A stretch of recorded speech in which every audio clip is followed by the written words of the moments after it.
What is up, y'all? Happy Thursday. Welcome back to another Adobe Live.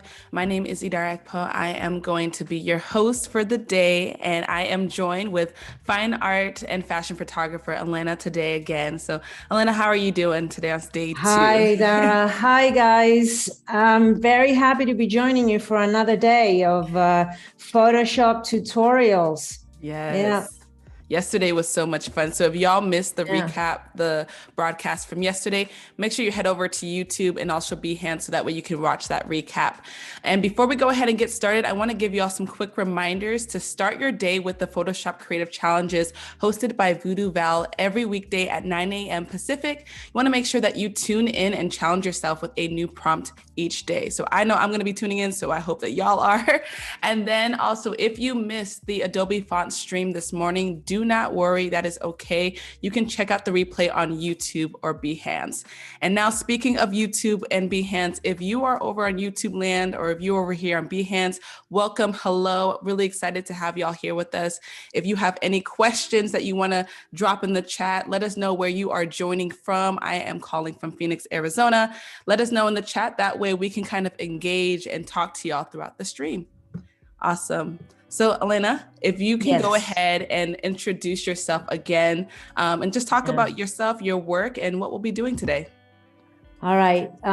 Hey, guys. For those joining us today, I am an international fashion portrait and fine art photographer. I used to live in the States, but now I live in Cyprus. It's a Mediterranean island next to Greece. I do a lot of commission work for fashion brands and various companies from across the globe, even as far as Australia. And I also do a lot of personal fine art work, particularly series, which I exhibit.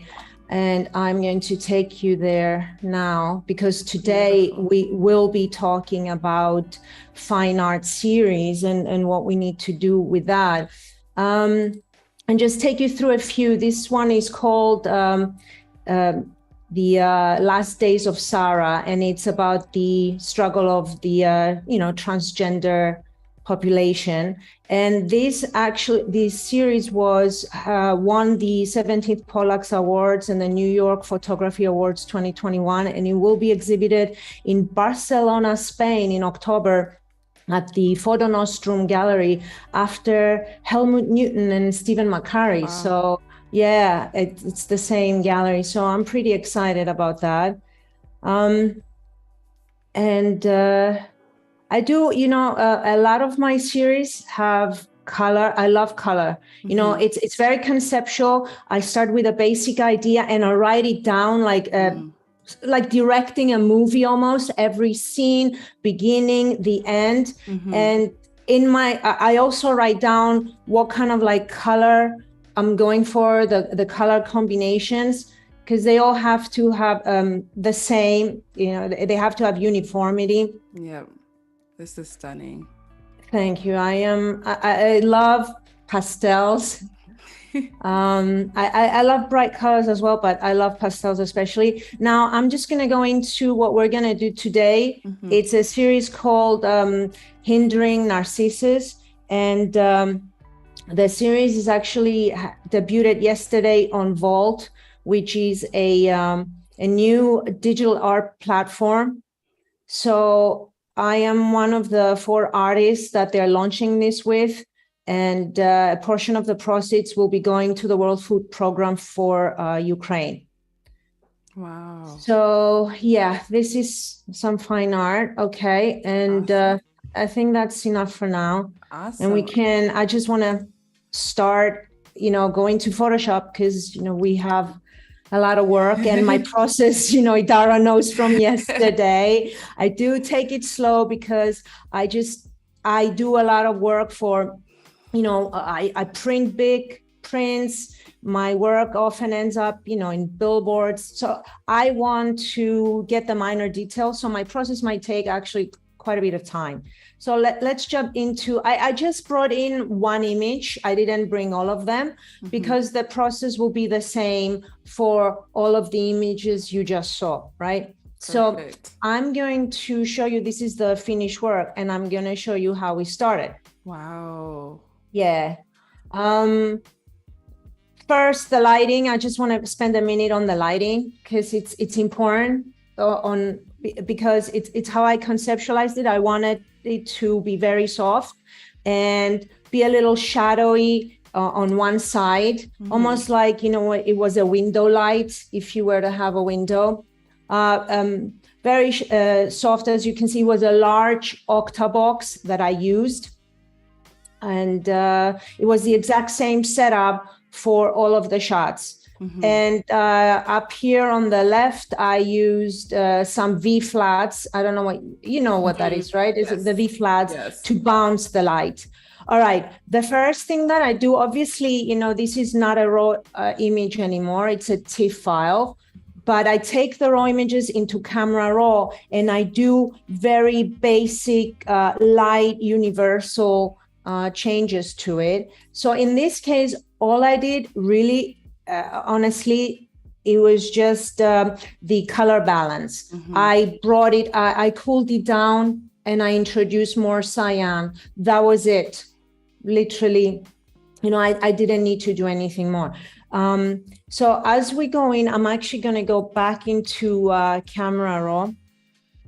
Okay. And yeah, even sharpening was fine.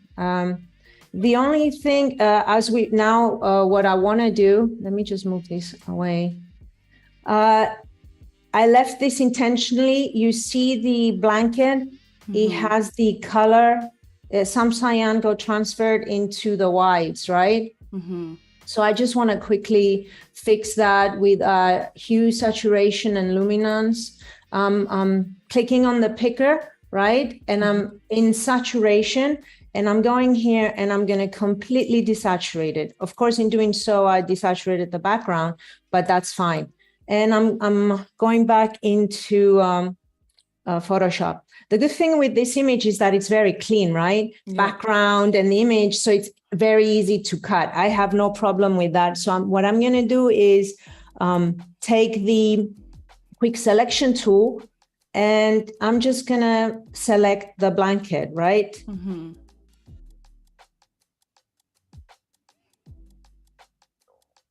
And if you all have any questions, yes, please throughout the chat, please ask them in the chat box. That way we can make sure that we get all of them answered throughout the live.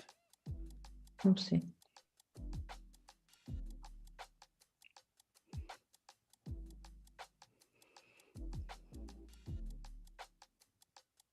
All right, that's it. So basically, now that I've selected it, I'm on the background, I'm on the second copy that I did, right? All I'm going to do is add a mask. And that's it. What it did is just, it left everything as it was before, and it just, turned the blanket back into pure white. Perfect. All right, that's it. That's all I needed.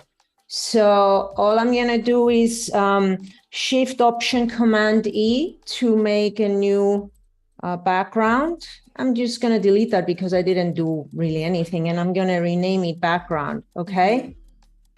So the next step is to fix that hair, right? You see some hair here and here. Again, it's very easy because the background is very clean. But I actually wanted to take this opportunity to kind of go through the other way. So what if you wanted to select all the hair for another project, right? To transfer it into a different background. I know that is a difficult subject for many people. It just, hair is used to be the bane of our existence. right? We used to spend a lot of time trying to choose the hair. So let's see what Photoshop can do, right? Perfect. And then there's one question here for you. Yeah. Somebody asked, how do you get that photo? How do you get that photo to look like a painting? So I guess already it looks It looks like a painting. it looks like a painting already. I'm assuming that has a lot to do with your lighting setup, or yeah. Yeah. I mean, lighting is my thing. You know, I spend a lot of time on the lighting and posing my subjects, you know, lots of time. I mean, this was actually my daughter. So wow. yeah. And I did it during lockdown, you know, so I had time and I was like, do this, do that. We had gone across the street to a woodsy area and I saw the flowers and the whole series was, you know, born out of that, just from walking into the woods. Anyway, so yes, I have this series is about a painterly technique. You see that, right? So that's what we're going to learn, how to achieve that. Don't worry, we're going to go step by step. By step. But now let's just learn how to refine hair, right? How to choose hair. Let's go to the select and just, you can really choose anything, right? And you know what? The screen, I'll put it back up here. Okay. And let's click select subject. So it does a pretty decent job selecting the subject, but it's not perfect. So we're going to click up here. Can you guys see that? Because my screen sharing is in the middle. Okay. It says select and mask, right? Now in the later versions of Adobe, we have this tool here called refine hair. So let's click it to see what it does. Now, to be honest with you, I actually, most of the times I don't use it because what it does, it comes and takes color from inside the hair. Sometimes it works, but in this case, you know, you see that? Can I do again? You see, this was very fine. You see that it took that, and if you're not careful, you're not going to see that. Yep. So I'm putting it back. Okay.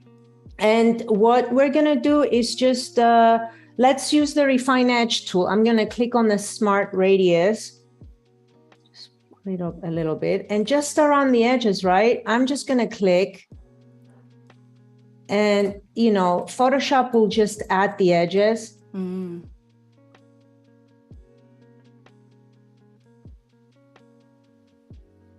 And I think when you, I'm going to use the brush tool to bring in, you see here, we lost a little bit of that. The eyelashes, you see guys over here, so, right. It brings it back a little bit, right? Although I really don't care because anything that it does with the face and the blanket, that's easily fixable because, as I said, I can just select and keep it. All I'm concerned with is the hair. So I don't know if you can see how it adds it back. Yes, I can see it. Hopefully everyone else can.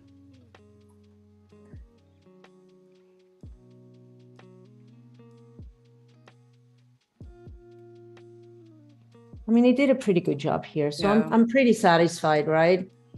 A little bit here, it just messed up the blankie. Right. And I think that's it.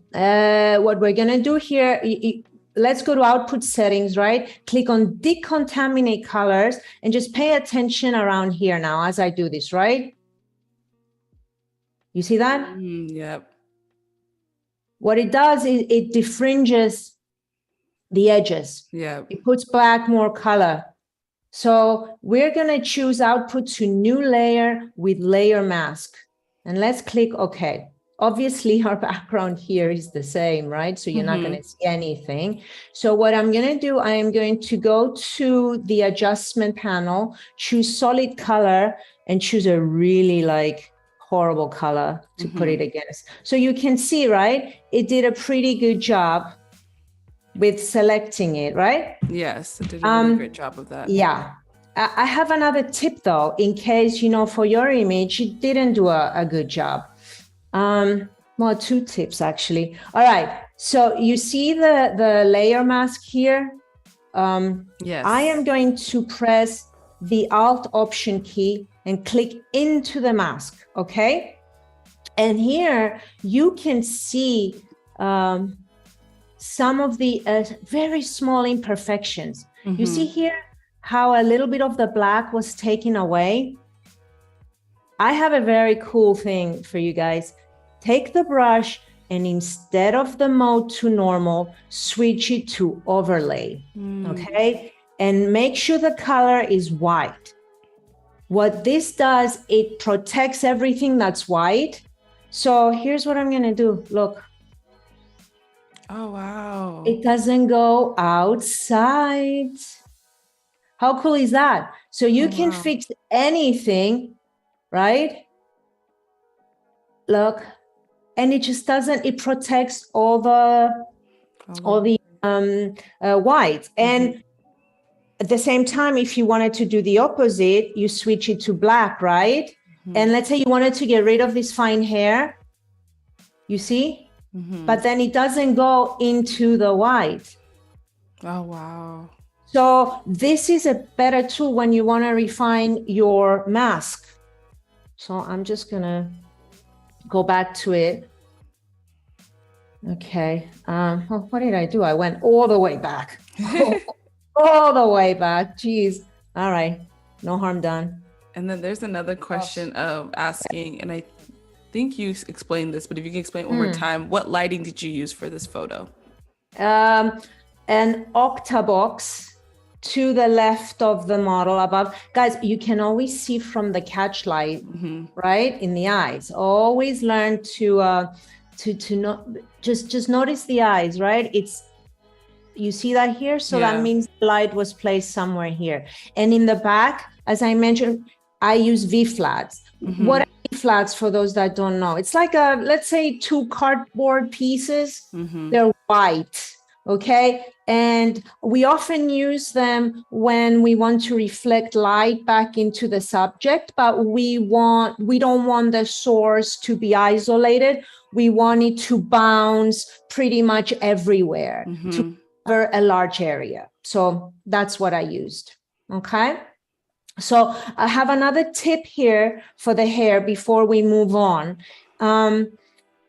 If you're not happy, let's say that, and you want more defringing, so more color put into the stray hair that you brought back, all you have to do is duplicate the layer. So watch as I'm duplicating. Oh, wow.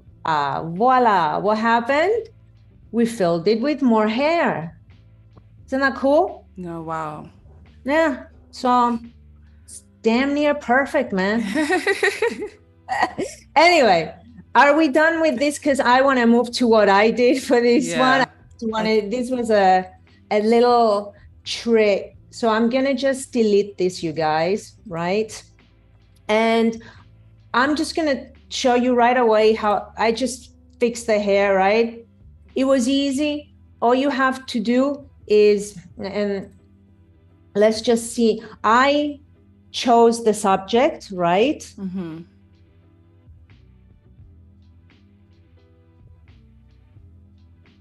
Let's see, it's selecting, all right. I mean, I have it clicked. Okay, so I selected this and then I cleaned up the selection a little bit. You know, you can do that with the lasso tool, right? Let's say here you see a little bit of a selection here. Click the Alt option as you're on with the lasso tool and just do this, right? And it's removed, okay? Cool, right? So let's go back to the quick selection. I'm holding the shift key to add to the selection, right? I don't care much about, again, the face because it's the hair that I want.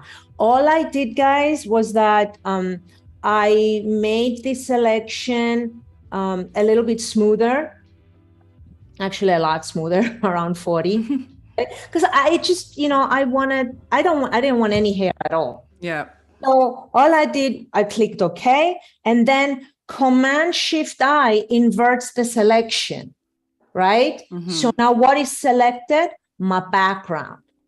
So I went and I took the brush and I sampled from the cyan that is here, right? And I created a new layer, right? And I just, sorry, it's set too hard. So yeah, and I just, paint it away, you see? Here I would sample this area, let's say, and I would just paint away, blah, blah, blah, blah, blah, blah. I don't know what that happened over there, but you get my point, right? So that's all I did. And just then manually I went and refined it a little bit, So there wasn't a big deal to this, as I said, because the background is simple. Okay. Now, let's see. What did I do? Right. That's it. Oh, I had this clicked. I'm sorry. Okay. Let me see. And then there's one more question back to the lighting. What size of an octabox did you use? Is it around 120 to 180? Yeah, and mine is about, let me think, because I have two. Which one did I use? Yeah, I used my extra large one, which is about 180. Okay. Yeah.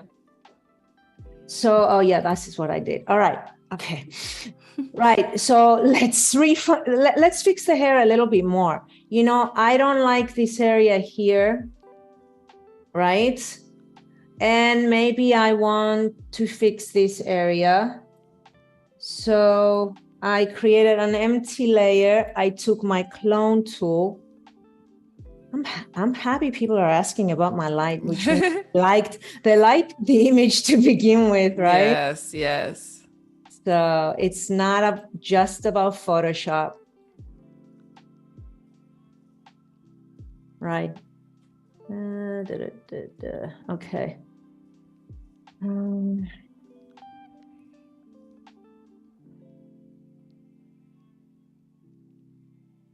And here, I'm just gonna copy a little bit here. Just to fill that in a little bit,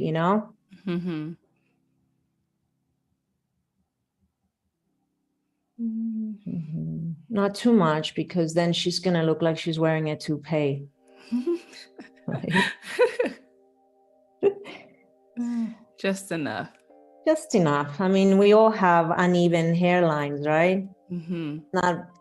It's not a fashion shoot where, it has to be 100% perfect, but we'll fix it more later. I got something more going on here.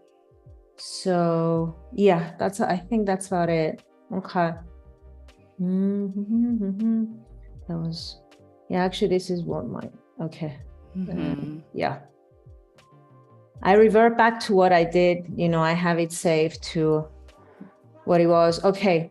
Now, are we okay with the hair? I think for now we're okay. I think for now we're good. That looks really nice. All right. I am going, yesterday, for you guys that are joining us again today, we went through frequency separation, right? I'm going to do it again today, but I'm not going to go through the same extent at all. Because first of all, this is a child and the skin is pretty awesome to begin with, right?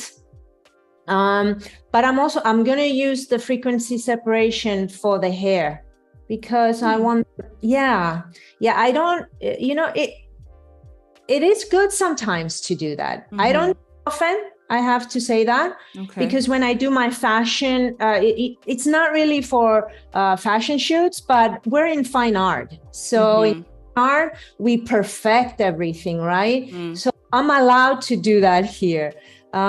So let me just create a new layer. And then from that, I'm going to create two more layers. One I'm going to name low frequency. Idara, do you want me to explain again the whole thing for? I mean, I don't think we need to. I think, again, if we could we did all of this explanation yesterday. Today, yeah, it was. Explain it. I think that's fine. Okay, low frequency, we said is for tonality, is for color, and the high frequency is for the texture. So we're trying to strike a balance between the two. And when we work on low frequency, we're not affecting the textures and vice versa. So I'm in the low frequency layer, I'm gonna choose blur, Gaussian blur. And again, I use let me zoom in, oopsie. I'm going to go to the lashes and I stop right about where, I stop seeing the lashes and I click OK. I go to the high frequency image, apply image. Let's choose the low frequency. Okay, sorry. You know what? Because I have another one here. So we're going to get confused. Cancel. Low frequency 2. There we go. That's what happens when you have way too many layers. At least you label them. At least you're labeling them. All right. Here it was. You see, because I had another one here and I'm like, which one do I choose? All right. Low frequency 2. We're going to invert and the blending mode, set it to add. Oops, dude.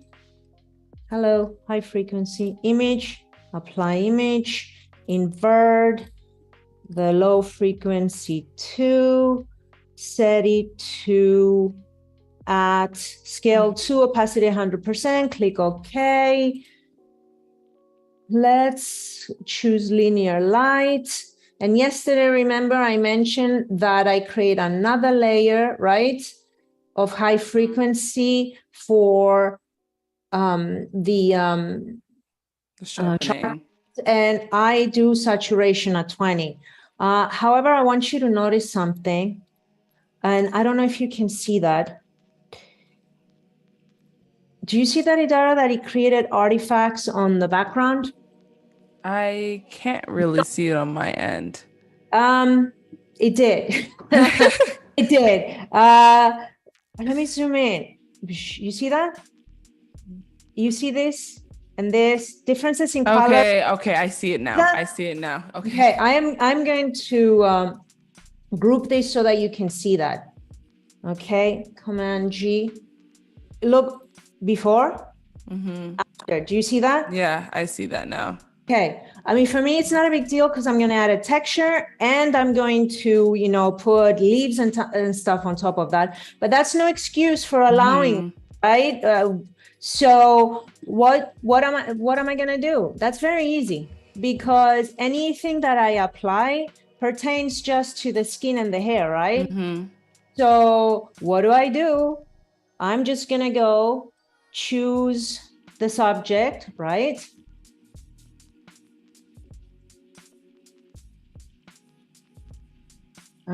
Actually Control Z because I want.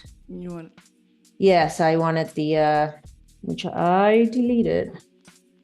So I'm gonna. I deleted the layer for some reason. Okay, so I'm gonna do again. Select subject. Right. And now all I'm gonna do is just add a layer mask to the frequency group. So you see now all the problems got fixed because we're just going to be working only on the hair and the skin. Okay, so let's go inside that. And okay, we can do, yesterday we talked about using the lasso tool real quick, to make the skin more uniform, right? I mean, there's shadows here that I don't necessarily want. So filter, blur, Gaussian blur, 3 times. We said what was used before. So that would be around 27. You make sure your lasso is feathered. You click OK. You already see the difference, right? Yep. But I'm not going to do that today. I'm just going to go straight into the noise layer. So I am going to duplicate this. Okay. I'm going to name it noise layer. Okay. And I'm going to go to filter, noise, median. All right. I'm going to use 40. It's good enough, right? Yeah, that's nice. That's fine. And then add a mask, and I am going to invert the mask, like as if nothing has happened, right? Mm-hmm. I'm going to take my brush, set it to white, right? Because we have inverted the mask. And I'm going to go ahead and paint on the, you see, remember when I told you to the overlay? Let's switch it back to normal. Yes. Okay. See how nice it makes the hair? Yes. I'm going to reduce the opacity, of course. But still, it just makes it more like she went to the hairdresser and she had her hair done.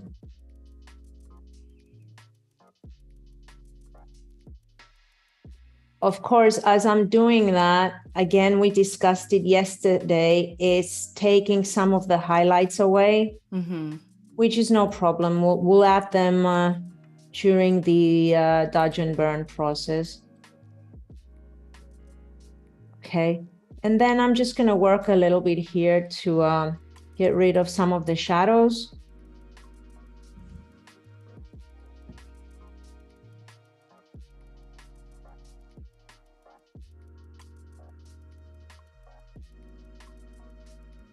And that's it.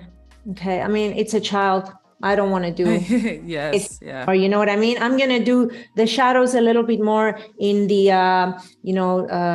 dodge and burn. Okay.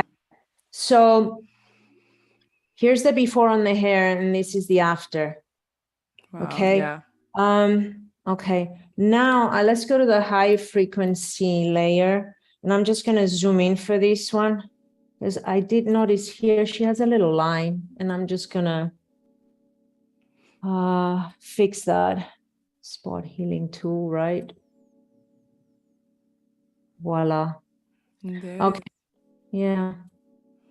Now about this here, which is, it's a little bit messy, right? Unfortunately, when in these situations, the frequency separation, for me, you see, it doesn't do a good job. You see, yeah, hair close to the hairline, not good, not a good fix, but there's different ways. So I'm just going to leave it here. And, I'm done with frequency separation. I mean, okay, maybe a little bit here.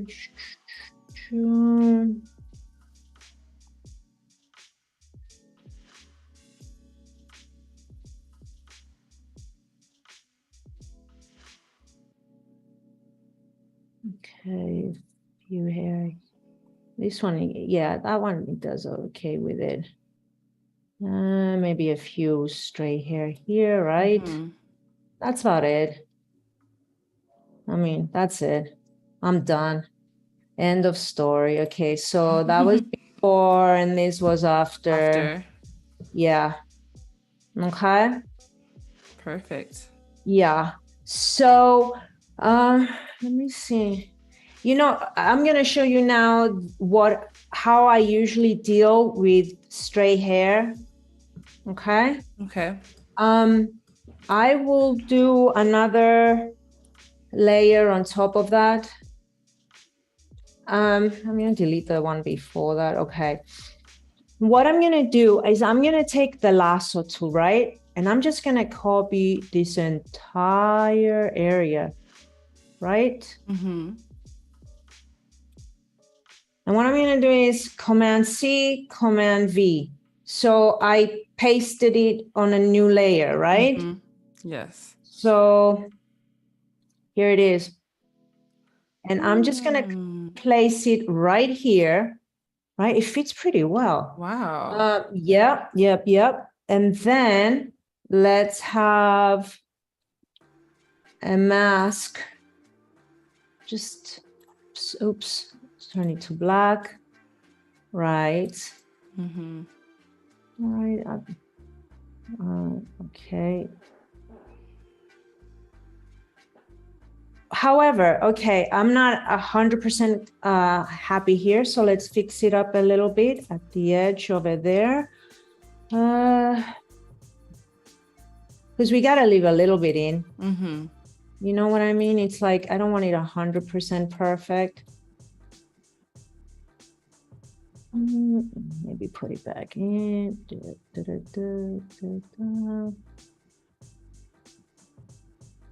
There. And what I'm going to do now is I am going to darken it a little bit. So I'm going to create a curve adjustment. Click, create clipping mask. Where are you? Okay.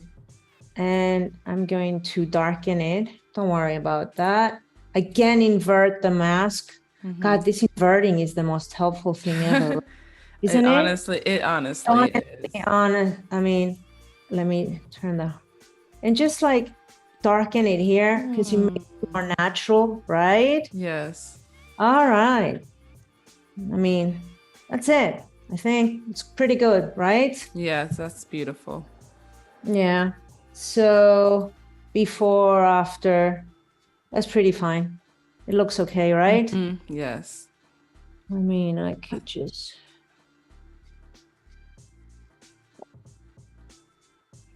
Okay. That's a really good tip there. I like how you covered up the hair, or how you took Yeah, care of that. It's the last solution when, you know, there's no other fix with frequency separation. So yeah. All right. Now my dodge and burn. I want to get rid of a bunch of these things here. Anyway. Right. I usually create two types of dodge and burn. One is to fix, and I'm going to go back out. One is to fix, let's say, shadows, like we're going to do here. And one is to add more light back into the highlights. Okay.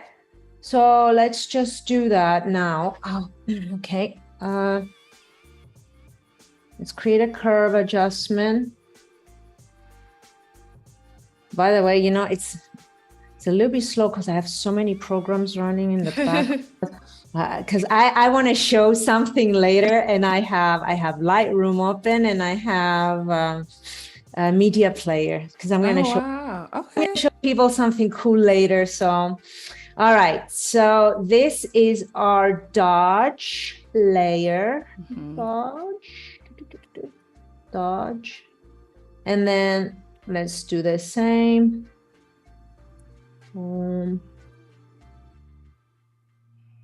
Burn. Okay. Right. So let's invert. Yes. Let's invert. Okay. Let's choose a soft brush with about a 3% opacity. Okay. By the way, I used to work, you know, it's something weird happening because I switched to my Mac Studio that came a couple of days ago. And the strangest thing, I used to work with a flow of like 2% and 3%, and the action was pretty smooth. I mean, it was enough. And now, yesterday, I observed when I was teaching you guys that, you know, 3% was not enough. It was too soft. I have no clue why. Anyway, I mean, people will judge independently according to their liking in the image. Just know you should go as you know, subtle. You should each thing very gradually. Okay, so as I said yesterday, when I do this part, I want to be zoomed out. Let's make sure white is selected. Yes, hardness is set to 0. And, you know, we're just going to work to eliminate the, oops. I think you're on the burn layer. Yes, of course. Indeed. Okay. It's still there. Let's just delete what I did. Okay. Right, 3%. Let's go to dodge. Oops.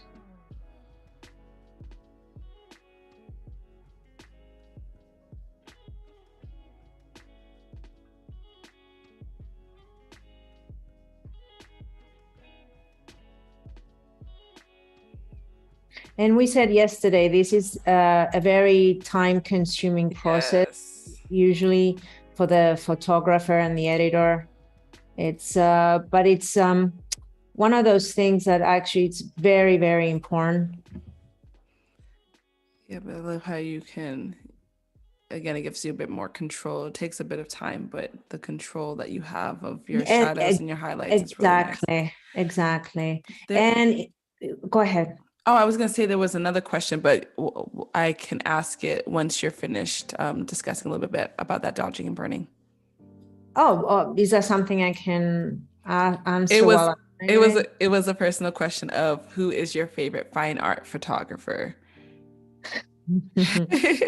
Oh my God, Eugenio Ricuenco.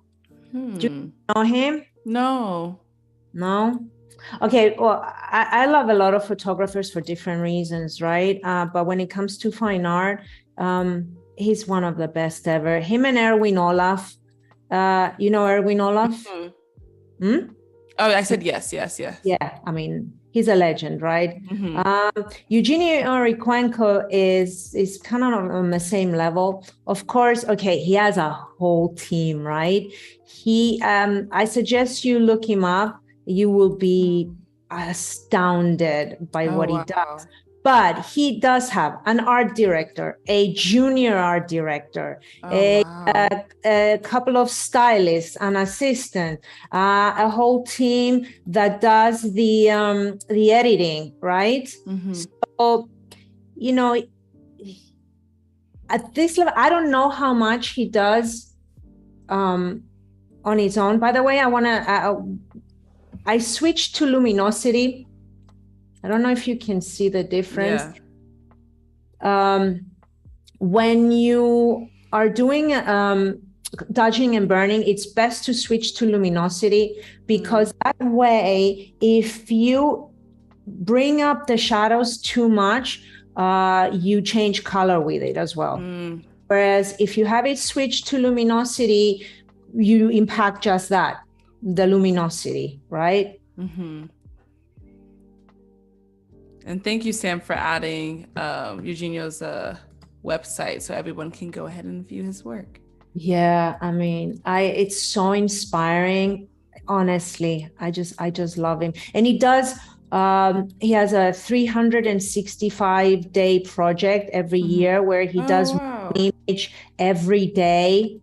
Well, his team does one image every day.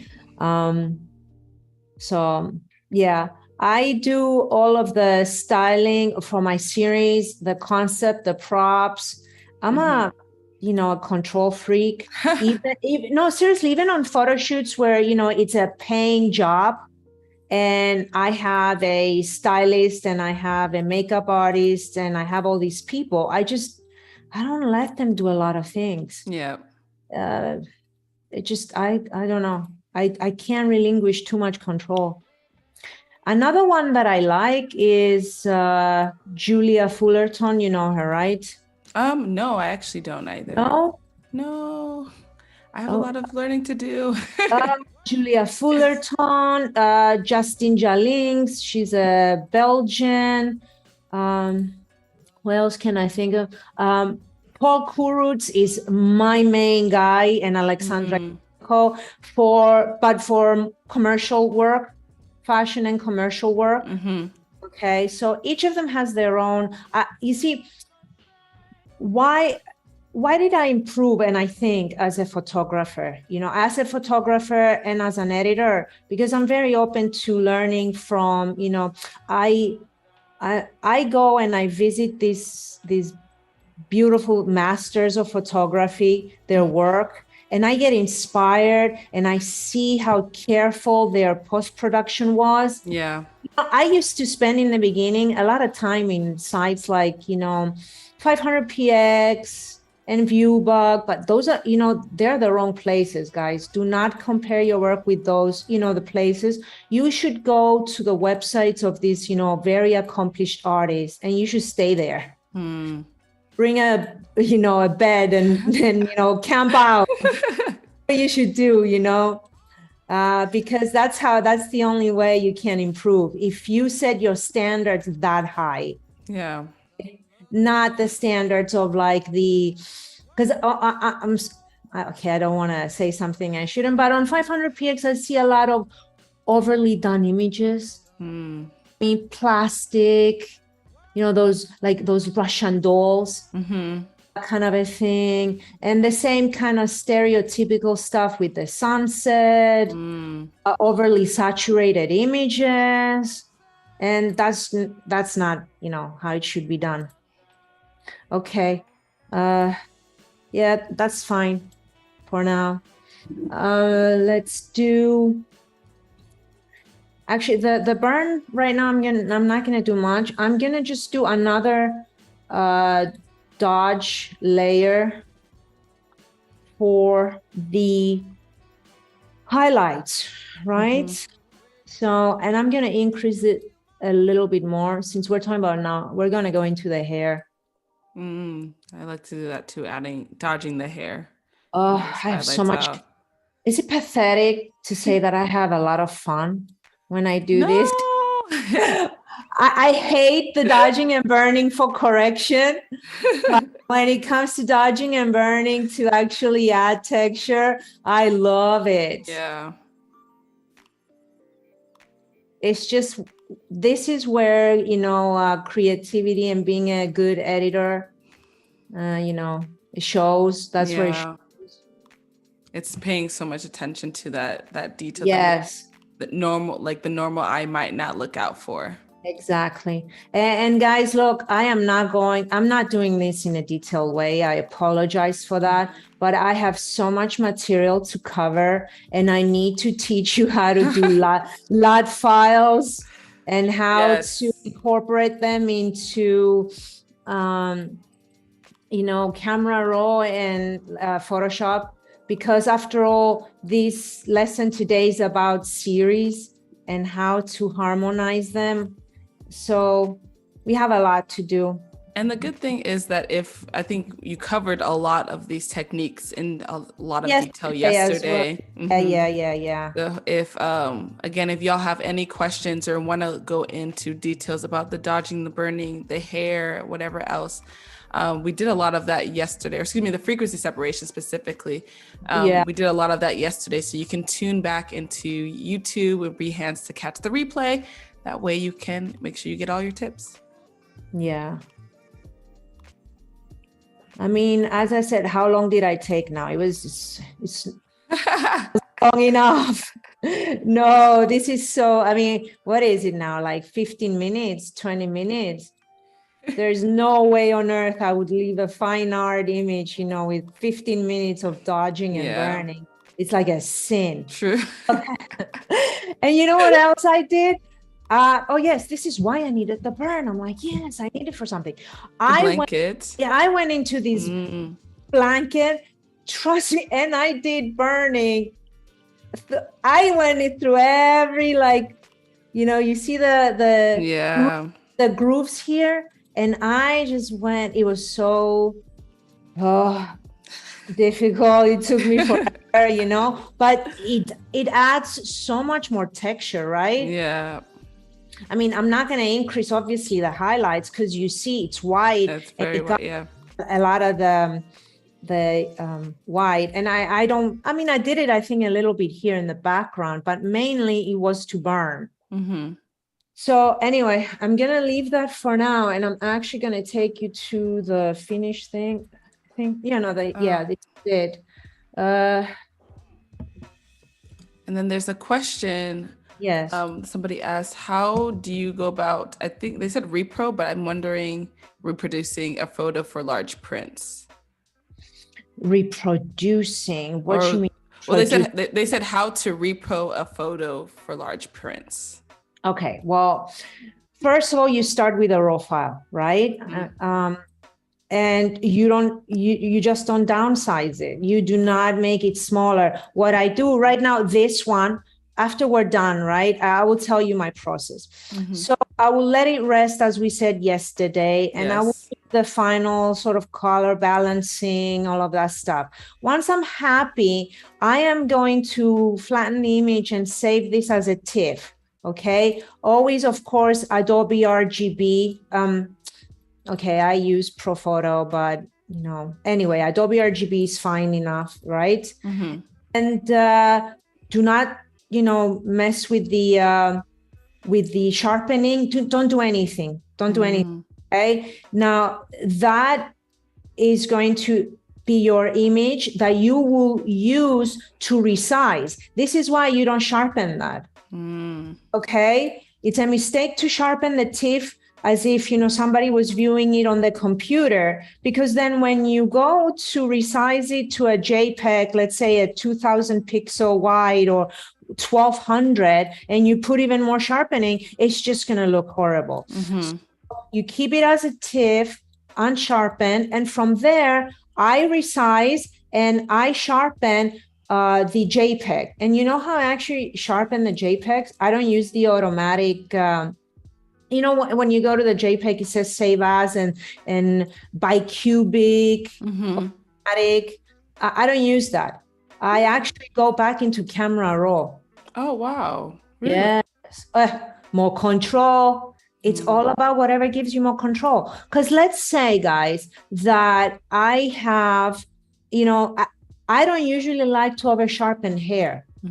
Okay. In my opinion, it's not a good thing, to over sharpen the hair. So if I'm in camera raw, I can choose what I'm going to sharpen, right? I create a new layer and I sharpen, and then I layer out what I don't want.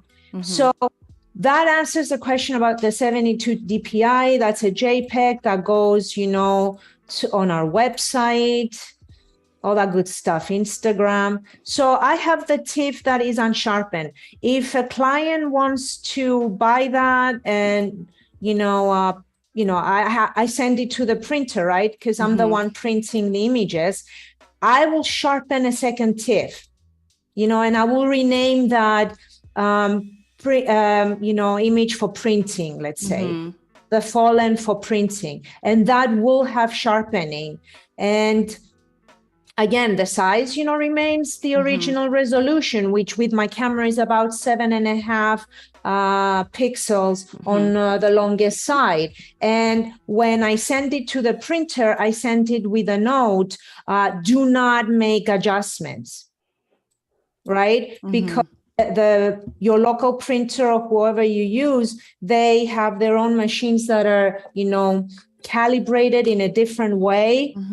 And they have automatic sharpening or exposure boosting. I work on an expensive ISO machine that is calibrated every couple of days.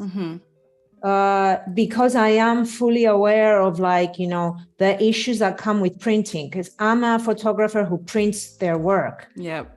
So I'm not, primarily for the web. And I had a case actually once of a fashion designer who wanted me to photograph her fashion prints to send to Greece for printing the actual prints based on my images. You imagine there how color balancing and the exact colors have to be the same. Because if we put the wrong prints, to the printer in Greece, she's then, at a loss of thousands of dollars because the colors are not the same, correct? So, that is the process. Very, very detailed. Very, very detailed. And with that as well, there's another question, how do you export through Camera Raw?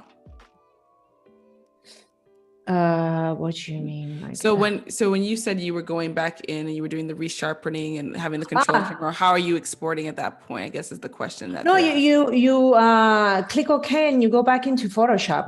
And then you export from there. Yep. It's through. No, you can't do it through.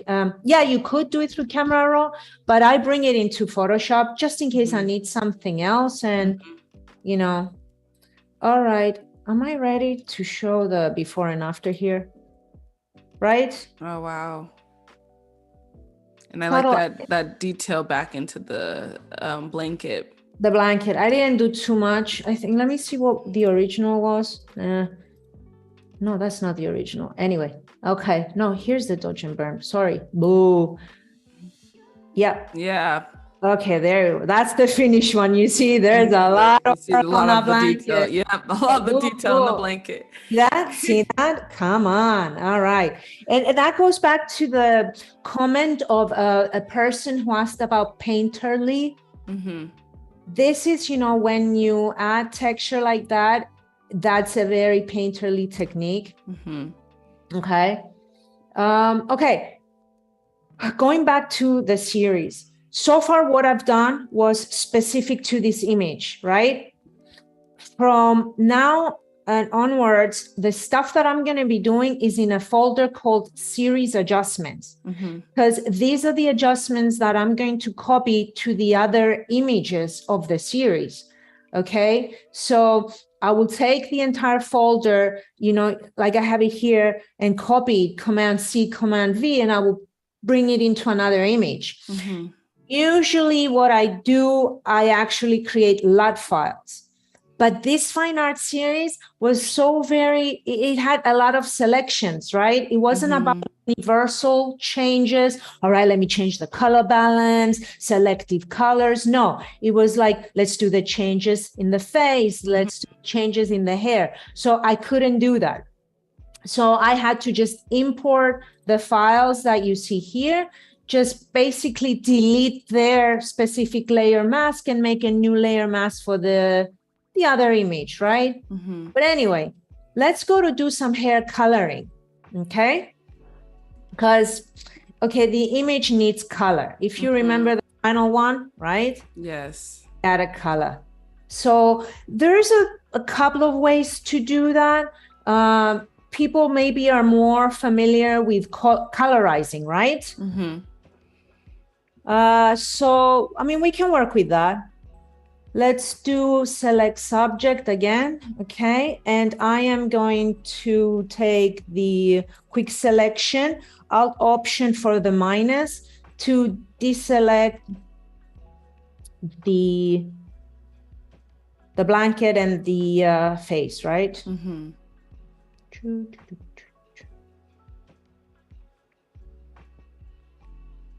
So all you want selected is the hair. Yeah, it's the hair. The brows I don't need to select because I will do it in a manual kind of way. Now I'm going to use the magic wand tool to add. Actually, you know what? Back into the quick selection because I want to. Oopsie! I want to deselect the. I want to deselect the leaves, the flowers. What did he do? Okay. Oh, if I push it too much, anyway, I'll do it.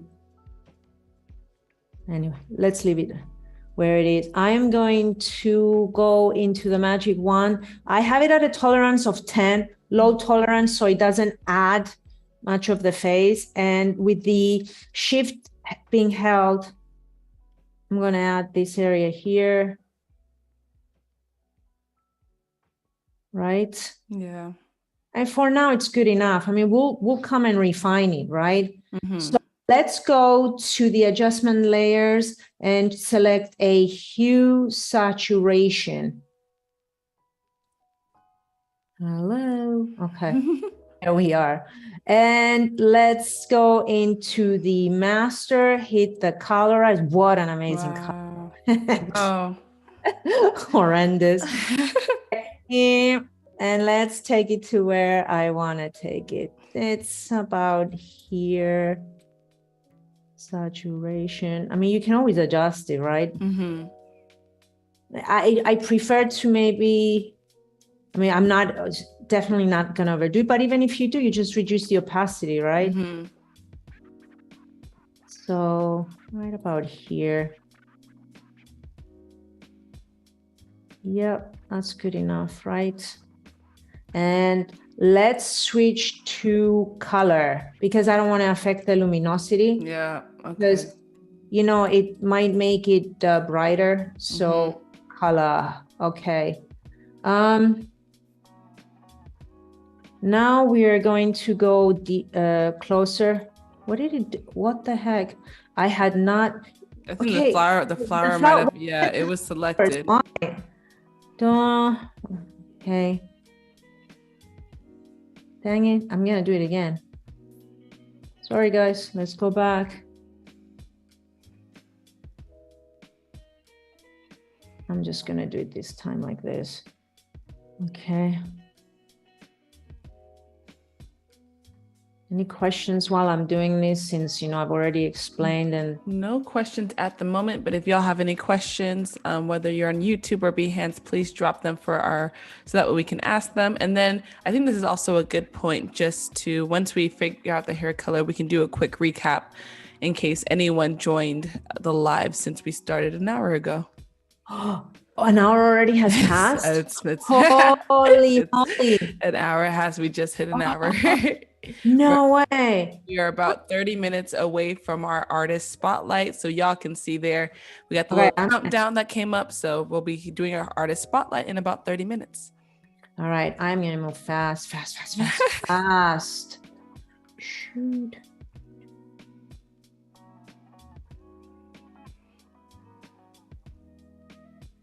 What happened?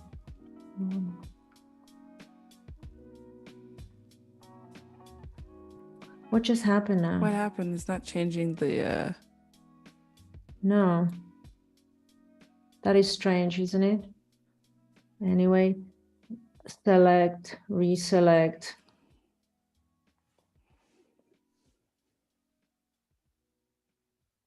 Okay. Colorize, there we go. Maybe here. Here, that's fine. Okay. Click OK. Color, that's fine. Right, let's take the brush and just flow set to 100%. And color in the eyebrows too. Yep. I'm gonna do real fast. I apologize, you know, because you know what I actually do, and I'm gonna show you a couple of tricks.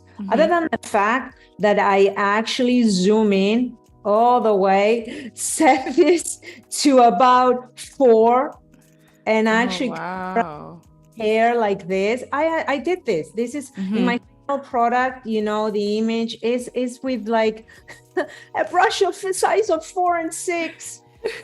I need all this hair done. Yeah. You know, I'm not gonna let any black hair show through. Not at all. Show through. No. No. Although for now, I'm just gonna spend a couple of minutes telling you what you need to be careful with when you're doing coloring. Just make sure, you know, the hairline is not, you know, so we don't want the hair 100% gone, because it will look like it doesn't belong. Look here, for example, if I just removed it, it just doesn't look good. So what I'm gonna do is reduce opacity, right? So right there, you know. Yeah. Right? Okay. A lot more natural. And then the other thing that I did, I had a new layer, and I went and I put, I actually I'm sorry, not a new layer, a new, the same saturation layer, right? But this time I deleted the layer and I did Command I, right? And I went and brushed hairs, just. Yeah, the little small hairs that might have been missed in the. Yeah, but no, that was the third phase. Remember? Okay. That was when I went at the end and did, you know, with a brush of 4. No, this is something else that I'm going to show you, because the hairline is a little bit gray, right? You noticed it here. So all I'm doing, I'm just quickly just putting some, I'm just doing it very fast. And actually, yeah. And then, I don't know if this is going to work, because I actually did it. Sorry, I'm going to do it on a layer because I need the layer to be blurry. And I am going to choose the, from here, and put it to soft light. Okay. And just paint here. and around the hairline. And what I did, I actually went into filter, blur, Gaussian blur, and I blurred it. Okay. And you know what that does? It gets rid of the the grayness behind here on the skin. So you see? Yeah. See how it was gray? And now it's more, you know, the color of the hair. Okay. I'm just gonna zoom out. My God, an hour. Okay. I'm just gonna remove and show you the final hair color. I think though this one needs, I don't know why it's here. I gotta remove this part here. And while you do that, there are some really great comments. Yeah. Somebody said that they are mesmerized by your techniques. Thank you so much. Thank you. Appreciate it. Someone complimented us both and saying that we're both great and so wonderful and great. So thank you all so much. And then there's a question of, yes, do you have any tips for directing emotion and or posing? The way your daughters express the subtle emotion is amazing. Yeah. I mean, well, in this case, it doesn't. I was going to say get to know your model, but, you know, I gave birth to this one. I know her pretty well because, you know, the first thing is that they have to be feeling very comfortable with you, you know. So I actually tell my models to think of something sad. Really, not just pose. Don't think of something that made you sad. The struggles you went through your life, something like that, and just give me that expression. And a lot of times, you know, okay, now she has a flower in her mouth. I like the mouth to be a little bit open, not gaping open, but just a tiny bit. It helps with the expression a lot. It softens the expression, okay? And like a little tilting of the head instead of straight. It just always gives this sadness. You know, I asked her, for example, in this one, I want your shoulders to be hunched. Okay? I don't want you to be, sometimes when I want something else, I'll tell my model, be proud, be, you know, you're brave, you're a brave soldier. You know, I give like these scenarios, let's say, and we laugh a lot with my subjects. So, you know, I make them feel comfortable. Okay. I want to go to the most important part. Yes. My thing here. Right. My daughter was, as you could tell from in the beginning, she's not fair skinned. Okay. And this series is all about, you know, the very white, very pure skin. How do you accomplish that if you don't have like an Icelandic model? Okay, so I use I'm going to use a new layer, and I am going to change to soft light. Okay, and I am going to sample from the lightest part of the skin, right? Maybe here or here where the nose is, for example, right? And I'm just going to paint it in. Oops, I'm painting it on the layer. Hello.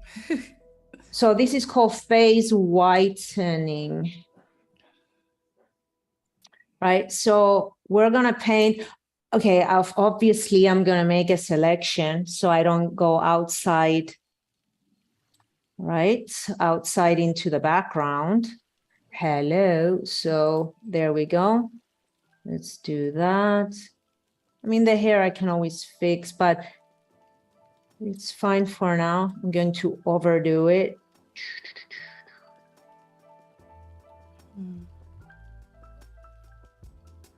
I'm just going to intentionally go through everything, just make it easier and just paint it back.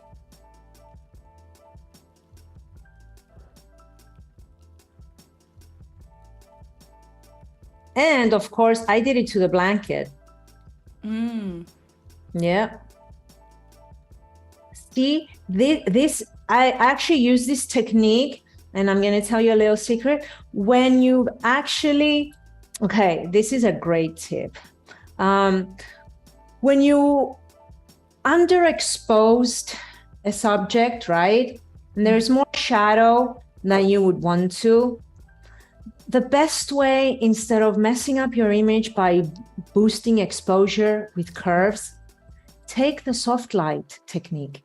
Add some like brightness, through color, because color itself can add brightness. It doesn't like reduce the quality of your image, because do know that as we introduce more light, it's like, you know, like boosting your ISO, right, within the camera. It creates artifacts, it messes up the image. So look, I got rid of the shadow in the back.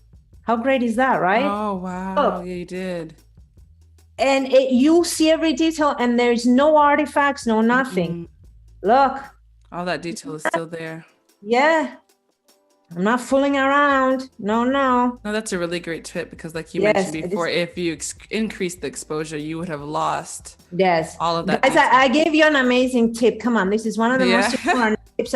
I give tips I shouldn't be giving, but hey, you know, I go beyond and above. Okay.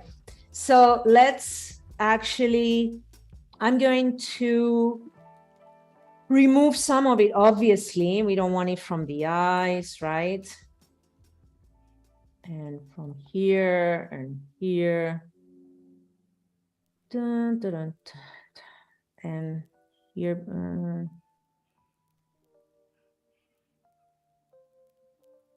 I'm going to reduce my opacity because I actually like how it looks here. Lower a little bit.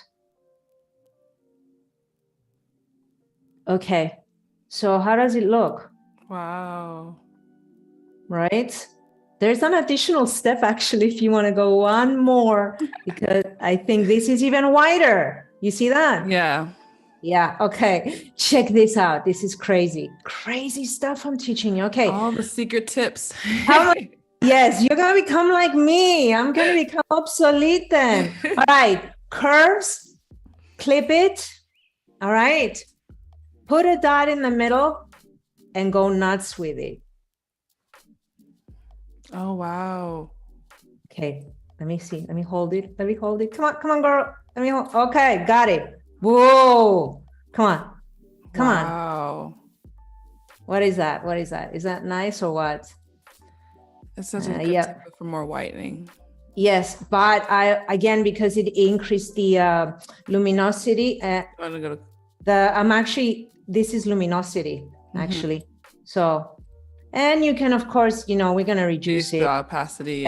Yeah. And even with the face whitening, let's say, you can just go, you know, as much as you want to, right? This is the power of the opacity. We don't have to have like, so anyway, let me see how it was. Okay, so this is it, yeah?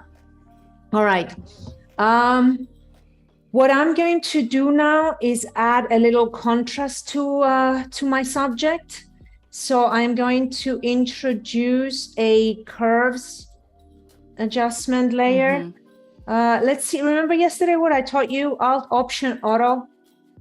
Yes. Enhance monochromatic. Yes. Right?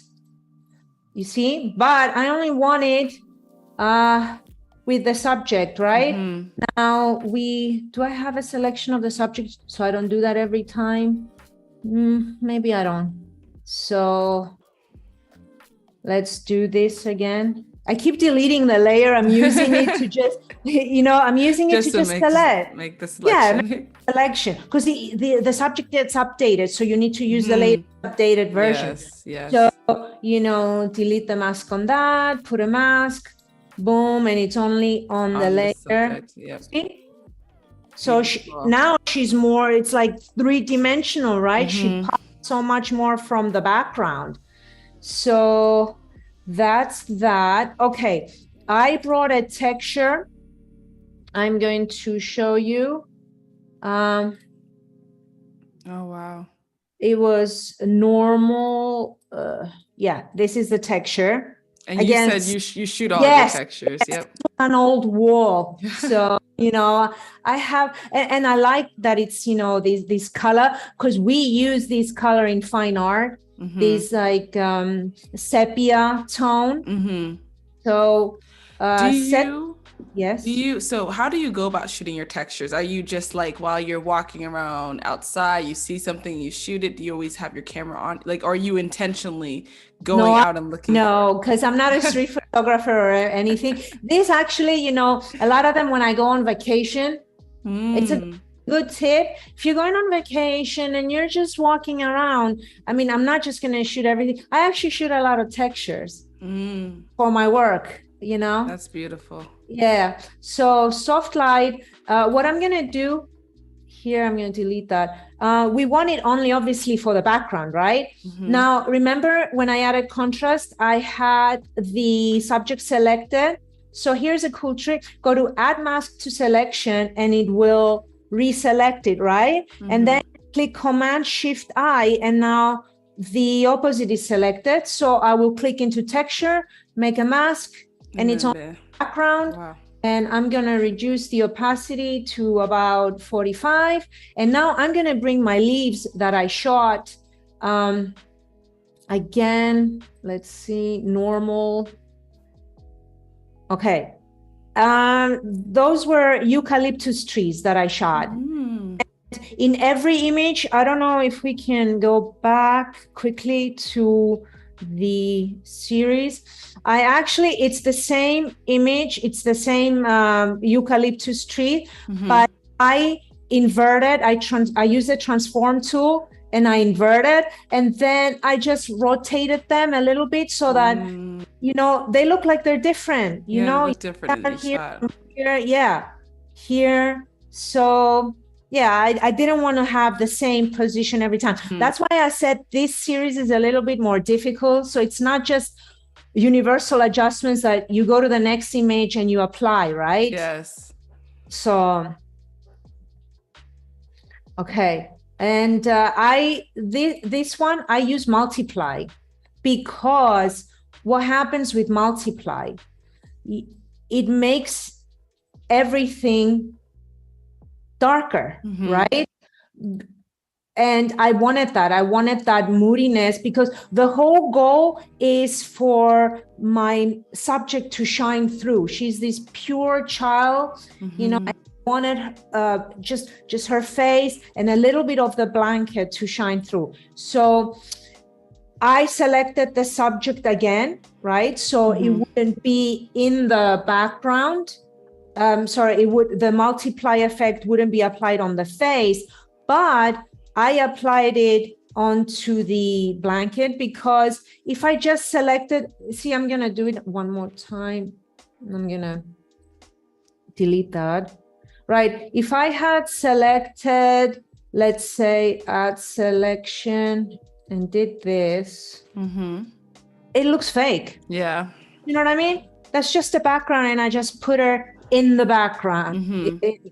That's not cool. So I actually merged it. You see in the actual one, let's use that, clipping mask back in. You see now how it's almost like she's hiding behind and she's emerging from the shadows, right? So I used this technique. If you notice, the blanket is not pure white. I selected the blanket and I used 50% opacity and I left some of the multiply in that. So at the end of the day, the only thing that is 100% not affected is the face. Yeah. And it makes it pop even more. Yeah, okay? Absolutely. Yeah. So, and the last thing I did was add a color balance. I will show you here. I just wanted to make it a little bit cooler. The way I cool things is I go to the highlights and I move it into the cyans and the yellows. Okay. That's my usual thing of removing a little, because you see it was a little bit red, you know? Yeah. So I wanted, yes. And that's it. We have it. we see again the before? Yes, let's do the before and after, and then kind of talk about what we did, especially for those that may have joined a bit late into the live. Yeah, so this was the before and this was the after. Wow. Ta-da. I just love the amount of creativity that you can have in Photoshop. You can come in with a vision and an idea and then just have fun and do whatever you're feeling. So this is beautiful. Exactly. I personally don't do a lot of I don't do really any compositing, but I'm like, wow, it's like a dreamland. You've entered like a whole new world. Okay, yes, I chose this to be honest. I mean, 90% of my work is not compositing, but like, what am I going to talk about? Like my fashion models more beautiful, we will run out of time. So I chose, things that needed compositing. Now, how much time do we have? Because we have about 10 minutes before we start doing the artist spotlight. And then after that point, once we finish, because we'll do that spotlight for about 5-10 minutes, we'll have about, I want to say, if I'm doing my math right, 15 minutes after that point. Okay, so 25 in total. Because I'm going to show you some compositing, that's more intense from my work. Now I'm going to go to my fashion editorials. I showed you some yesterday. I mean, a lot of it is fashion that, this is for a fashion brand. So most of it, it's really just, a lot of color grading. And the most important stuff, when you get it right, your lighting is right. You don't need anything, right? And it's just color grading. Okay, here there was compositing, but look, my compositing, I never choose, other than the ants yesterday, that was an exception. I have to say that was an exception. Everything that you see in my images was there. I do not add anything that wasn't there. Like this was there. I mean, I set my camera on a tripod and I shoot, everything that I need there. So you see, I mean, this is the same model.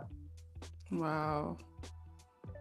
So, I mean, I even have to plan where I'm going to put her next. So the expression, had to match here. This was the same person. So do you know compositing it took for me to do the robe? And I mean, here was my assistant holding it the first time, and we changed positions, and then so a lot of work goes into this, and I'm going to show you the most demanding one that I did for the Australian National University. I did cinemagraphs and stills. I'm just going to go into the stills. This one took me about, I think, 20 to 30 hours. Because the box, you see this glass box?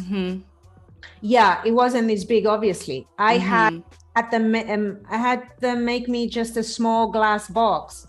And I just took it to the desert and I shot it right here where I shot my model, and jumping up and down with a trampoline, right? And then I removed the trampoline, and then I shot it using the same exact lighting so it wouldn't be different. But then the compositing was hard because when you make the subject, when you make the object bigger, you also make the sand bigger, right? Particles of the sand. So I had to go and match the size of the sand to this size of the sand. So it took forever. This one too. This was also a wall that was like tiny. But you see, I had to create the same shadows. It's all about shadowing so that you feel it's there. This one was a compositing too of like, I think it was 3 guys or 4 guys. So so this is absolutely stunning. And the time that goes into this. Yes. I mean, I had to borrow these uniforms and all the instruments from a national opera. So this one, oh boy. I mean, look at the stuff, the things I had to distort. Wow. These were cubes. I just had a cube. Do you know that this was like, I think 1 or 2 objects, and I just distorted them in Photoshop? Oh, wow. Yeah, and the floating balls, I just had them. This was I had two sizes and I had them like, bouncing the ball up and down. Yeah. So, but that was, this was the exceptions. Most of my work, as I said, is non-composite. Like this one, for example. What you see is what I had there. I didn't composite anything. I had a different model here. So yeah, boom. Wow. Yeah. So let me know if I can jump into the lots. It's a whole different Let's start to jump into that a little bit. We can introduce the LUTs, like the concept of LUTs, and then we can move into the artist spotlight in the next 5 minutes and then finish up. Yes, this series was difficult, as I said, because it didn't have a lot of universal adjustments, but a lot of my images do, and it has to do with color grading. So this was a series I did for a sunglass brand, right? I don't have the other two images anyway, just these three will suffice. So let's say I want to do some universal changes, like I am going to put more contrast, right? Bring more contrast into the image. One of my favorite ways is to use blending modes. So I'll go into hue saturation. I won't even change it, right? And I will go into overlay. You see how it changes it? This is we call it the magazine look. And something is very contrasty. So I'm not going to use it all the way. So I'm going to do it. Wow. Yeah. And also let's go to selective color. And I want to go into the blacks. The fashion world, this is something that is used often in color grading when we put blue and cyan into the shadows. You see that? Yes. Okay. And again, we're doing a color, but if you want it to be more obvious this time, you're going to leave it at normal. Okay. And just so that you can see it better, I'm going to leave it like that. And then the last thing, let's do a color balance where I'm going to make the skin a little bit more yellow and cyan, as we said. Okay. And the midtones, put it back here. Okay. It's subtle. I don't know if you can see it. Yeah, it's subtle, but I can see it. I mean, check it in the forehead. Yes. Yeah. Okay. It's more high-end. It's called high-end, color grading. So now Command G, I'm going to group those, right? See that? Boom. Big difference, right? It's more stylish. Yeah, it's more like magazine oriented. All right. Let's say you wanted to apply the same. You have, let's say, 20 images, right? How do you apply all of that? This is where we create a LUT file. So I'm going to go into the file, export, color, lookup tables. All right. And we're going to name this action, let's say, that we created. And I'm going to name it high fashion color grading. Okay. And there's a bunch of formats. I select the format called Q and click OK. Right. And it says it's a LUT file, right? And I'm going to name it again here as well. High fashion color grading. Save it. Okay. Let's go to this image now. And let's apply it to this image. How do we do that? Let's go to the adjustment layers, choose the color lookup adjustment layer. And then here where it says load 3D file, click on that, click on load 3D LUT, and it will bring you into the dialog. You have to obviously remember where you saved it. Saved it, yes. Saved it into the project, where the images were saved. And you see here, the high-end fashion color grading, right? And I open that and boom, it gets applied. Okay. Now, obviously in Photoshop, you have to open each image individually and apply this. But let's say you're a wedding photographer, fashion photographer, and you have like 30, 40 images. Come on, you can't open 40 images in Photoshop over and over again. Unfortunately, Lightroom, as of today, does not accept cube extensions, and that makes life a little bit harder. It only accepts XMP. But there is a way to go around it. We can bring this profile into Camera Raw. And once it's brought into Camera Raw, Lightroom automatically gets it as well. Oh, wow. Yes, it's amazing, isn't it? Ooh, that is a really nice tip. I'm really excited to see that. Before we do that, let's take, I think this is maybe a nice little break to do a quick artist spotlight, and then we can come back and see how we can do that magic in Lightroom as well. So as y'all know, every Adobe Live, we do an artist spotlight to highlight an artist. And today, who do we have? We have Alexandra Kingle. I mean, you guys asked me before about my favorite photographers, and I do have a lot of fine art photographers that I like, but I wanted to show you a commercial and fashion photographer because, you know, she inspires me for my commercial work. Because I love color. You saw it in my images. I use a lot of color, but this is very pop art, and it's actually, she creates things with humor. She uses, and I love that. And when you're dealing with brands, brand work, the new way, how shall I say? Because I used to be like a marketing executive, and I know how brands think. Nowadays, it's about using humor in your ads. Let's not be too serious. Let's not take ourselves too seriously. Yeah, that's what the brand wants to say, and she does that. And you can see here. I mean, she's funny. Let's see, like.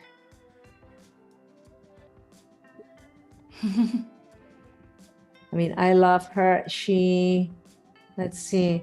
She uses a lot of like, you know, she creates MP4 nowadays, commercials. See here, I mean, I love this one. Binoculars with sushi, right? I mean, that's fantastic. That's fantastic. This is beautiful work. Yes, I mean, she's very creative. Yeah, I love the color. I'm a huge fan of color as well. Color blocking, right? And color blocking. Color blocking, and you have to know color theory. Yes. And it's very important to know what goes with what. Like here, I love the yellow and the red. Yep. Yeah. The complementary colors there. Yes. I did an image like that's. I want to show you. I don't know. Do I have it? Can I show? Yeah, of course. Or, how I maybe it's in my. And while you look that up, if you all have somebody you want us to highlight for our next artist spotlight, make sure you go ahead and recommend that person. There should be a button, I want to say, above the chat for you to submit for your next artist spotlights, and then make sure you check out today's spotlight's work. That way you can show them some love, because the coloring is probably my favorite part, I think. And this is stunning what you just pulled up. Yeah, I mean, this is where I also use, because I'm the same thing. I use humor, and I call this image a most difficult call. You know, when you are actually pulling teeth from someone. Yeah. That is why the cactus, and that is why the toothpicks here. So that is why I love Alexandra Kingle. Oops, where is she? Let's go here. Yes. Did we lose her? No. There she is. Here's again, you know, when she's promoting sushi. Wow. I mean, come on. Humor, right? Great color blocking and great clean lines and great lighting. I mean, it's very nice. It's very clean. Yes, right? it's very, very clean. Yes. And, she used that technique that I showed you here for the hair, in frequency separation. Yes. Clean it like we did. So how much do we have a bit more? Yeah, so this is really a good stopping place for our hardest spotlight. So thank you, Sam, for dropping their website so that way you guys can go ahead and check out more of their work. And I think we're in a good place to kind of go back and start to finish up that conversation about the LUTs. Because I just had it here and I want to show it because she does a lot of work like this. Now the new trend, is with MP4s. Because of NFTs as well. And I'm in that space too. So I want to show you, and this shows how many things you can do with Photoshop. Guys, I created this in Photoshop and then took it to After Effects. And maybe that can be another tutorial down the road if you like this image or something. But it shows how powerful Photoshop is. You could do, and I'm going to have it replay. Oh, wow.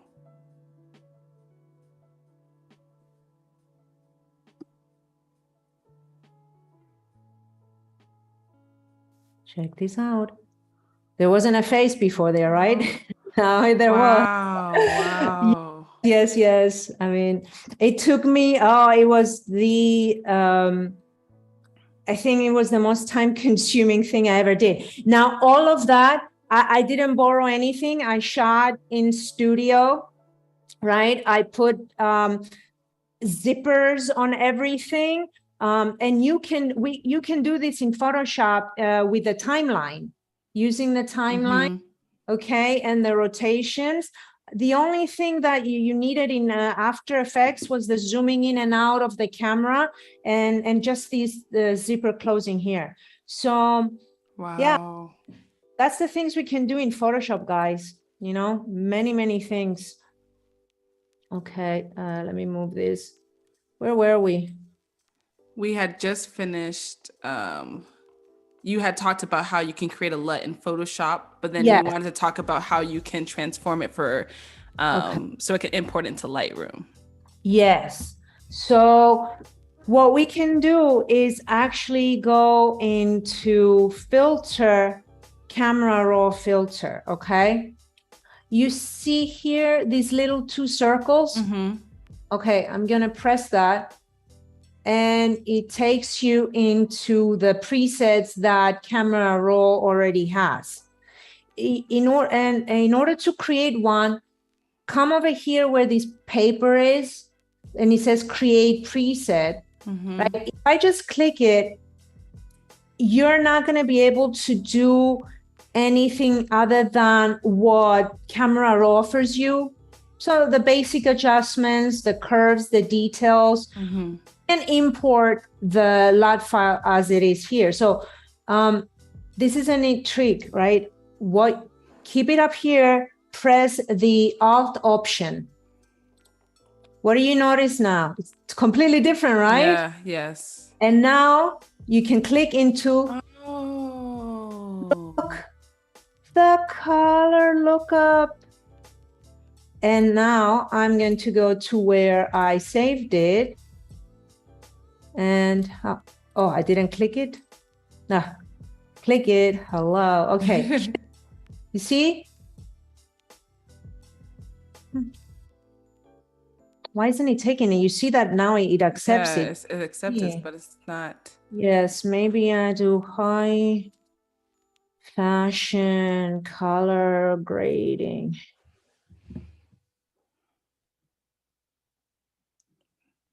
Why isn't it? I don't understand it so many times. Don't even tell me now. We came this far because it is how it's done. I don't understand it. Maybe let's cancel and try it again and see if it. Let's get out of here. I don't know. Maybe filter, camera raw. Okay.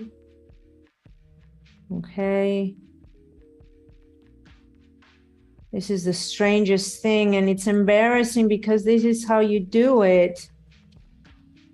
Oh, my goodness.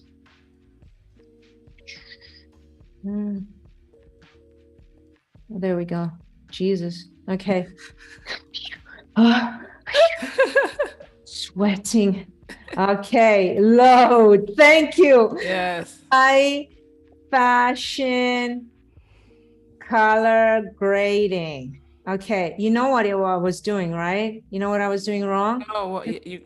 I had a brain fart. Oh, okay. You didn't. The color lookup table was right underneath. Table. I was clicking on the on the look table. Yes. You Yes. know, color lookup table, people. Okay. Now, all right. Okay. So now let's go back into the editing mode, right? Into the basic stuff. Nothing's done, right? You see these little 4 squares? Yes. This is browsing profiles. Okay. Here is the basic stuff. And underneath it says user profiles. Let's click on that. What do you see? Our profile. Yay. If I click on it, it already, it transformed it, right? Yes. If I set it to 0, it takes it away, and it actually gives you the chance to increase it more. Increase it to twice the amount, right? But we don't want that. I'll just leave it to 100%. And this is it. You click OK, and it's here. Now, the problem is, as I said before, you don't do things in Camera Raw. You start with Camera Raw. Files. It's the TIFF files that you need to adjust. And obviously you cannot take TIFF files as a collection into Camera Raw. You need Lightroom to do that. So without further ado, this is Lightroom. What we're waiting for. Yes. Yes, Lightroom. I'm in the develop module, you guys, because I already imported the 3 images, right? So you see there is no adjustment. The profile is not here yet, right? But look now what happens. I will click again on the browse profiles. Okay. Basic, where is it? Someone's favorites. You know what? Could it have been, you know why? Because I had it open from before. Okay. How about if I close this? Yes, let's see. Just created this. So, yeah. I thought I would save us time by having it open, but it didn't but take. But maybe, it probably didn't import it in. Yeah. There we go. There it goes. Wow. I did not know that you could do that. Yes. Excellent tip yet again, Elena. Right. So let's apply it to the first one, right? There it goes. You see that it's applied. And do in Photoshop, in Lightroom, like you do in Camera Raw. You can come here, right click on the image, develop settings, copy settings, right? Click all of them, copy. Then go to all of your images, select all of them, right click, develop settings, and paste the settings. And look. Wow. Everything is pasted, and then you have it forever and ever. And I gave you guys this LUT file to use if you have fashion images or portrait images that are kind of fashiony and you want to give them a little, edge. Obviously, yes, let's quit. I didn't create this one. I create something a little bit more refined because now, I just did, 3 things. Yeah. I spent a little bit more time, and I did, I really contrasty nice high-end fashion LUT, and you will have it, I think, right? There's a link to it where they can download it. Yes, I think that there is. Maybe somebody will put it in the chat for people to have access to. I know that we want to be able to provide that to everyone. So I'll see if that's ended up. Okay. So this is it. I don't know how much time do we have. We still have about 10 minutes left. Oh my God. I rushed through everything. Okay. We still have about 10 minutes left. What was the so that image, that the sunglasses one, what was the lighting setup for this? I'm kind of curious for that. Oh yes, okay. Yeah. Color gels. You guys are familiar, right, with using color gels? I did this at a dentist's office, and oh wow. yeah, I use when you use color gels, you have to grid your light. Okay. Do people? Let's ask. Have they used it before? Do they know about color? We can ask, but let's explain it so then that way, in case anyone. So, color gelling is it's just pieces of sort of transparent pieces of paper that are colorful. You can buy them online. It has all kinds of colors, everything you can think of, and you put them in front of your light, your light source, your speed lights, your Profoto, whatever you use, right? So in order for that to work, though, you can't have a lot of natural light coming in, bleeding into the setting. So when I was at this dentist's office, we closed all the windows, all the shutters and everything, and I gelled my lights. I had 3 lights. I gelled them and I gridded them. I put a grid so that it would go exactly where I wanted it. And so it wouldn't bleed into, an area that I didn't want it to go. I wanted this cyan to be around her, but I didn't want it on her face. So what happened is that I turned down the color temperature of the scene, with my camera, which made the gelling even richer. And for the face, I put, there's a quarter orange color gel. We use it for color temperature correction. So when your scene is cool and you want your face not to be obviously, like, let's say I just used a light without this correction gel on it, she would be kind of cyan, right? Because I dropped the color temperature to, I think, about maybe 4,000 or 3.5. So that's cool, right? So by putting that orange, quarter orange, it just brought back the tones, the real tones of her skin. Okay. Right? Yeah. And I had a light, to the left, a light to the right, and a light facing her. I think you can see a little bit. Yeah, I see that. Yeah. I mean, for some of them, obviously, because she was front, the catch light was here. But when you're doing sunglasses, it's not cool to give your client, the sunglasses with the catch light of your light. It's very distracting. So I actually had to go in and kill it. So wow. That was the lighting. Yeah. And these were actual wires, dentist wires that she used. She actually happened to have braces. You guys planned it. And I'm like, okay, how do I use these braces creatively? We are at the dentist. And this whole series, there's 2-3 more images. It's called No Pain, No Gain, right? Wow. It's about Botox and, all these treatments. So there you have it. Absolutely stunning. Absolutely stunning. Wow. Any questions?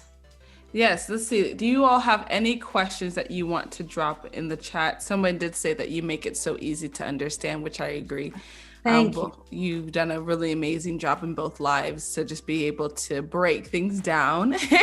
Thank you. So the rest of us can understand. If we have more time, 5 minutes, you said? Yeah, we still have about, let's say, 5 minutes. 5-6 minutes. Right. I'm just going to bring another image. It's the same series. It's Hindering Narcissus. It's another one. And I just want to show you how I creatively kind of fix the hair a little here. This is the image, right? Let me see if I can find what I did. Okay. Fixing hair. I have so many layers.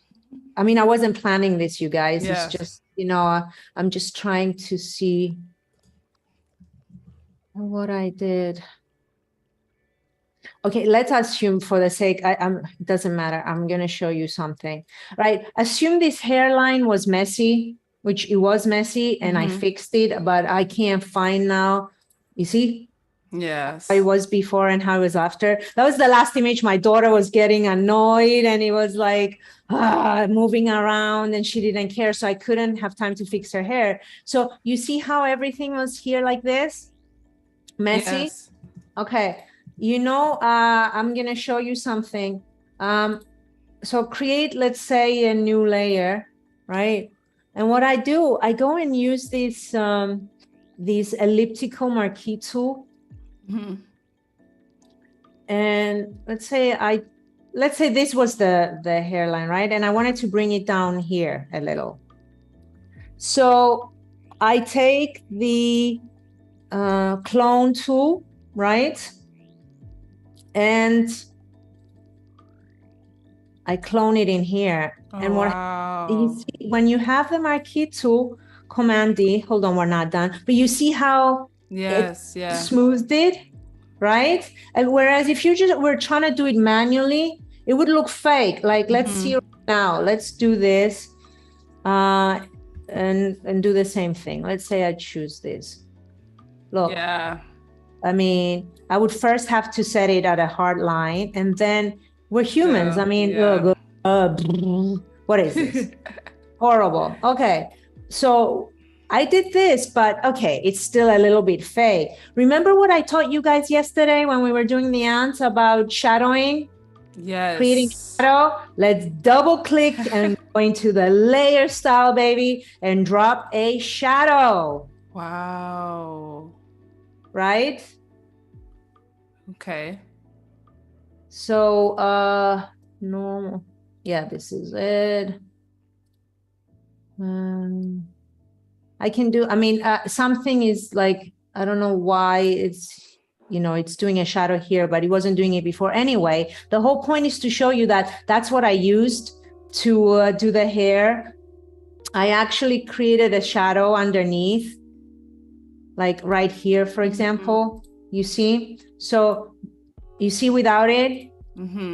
And of course, I'm going to mask the effect. Yes, yeah. And yeah, this is just me showing you, like, where is it? Opacity, 21%. Yeah, that's really nice. Yeah, you see? Come on. Right. That's how we do it. And I actually do it for the hair. Let's say here it's really messy and I wanted to sculpt it, right? So I would go with the lasso tool and just go maybe like this, and start building here.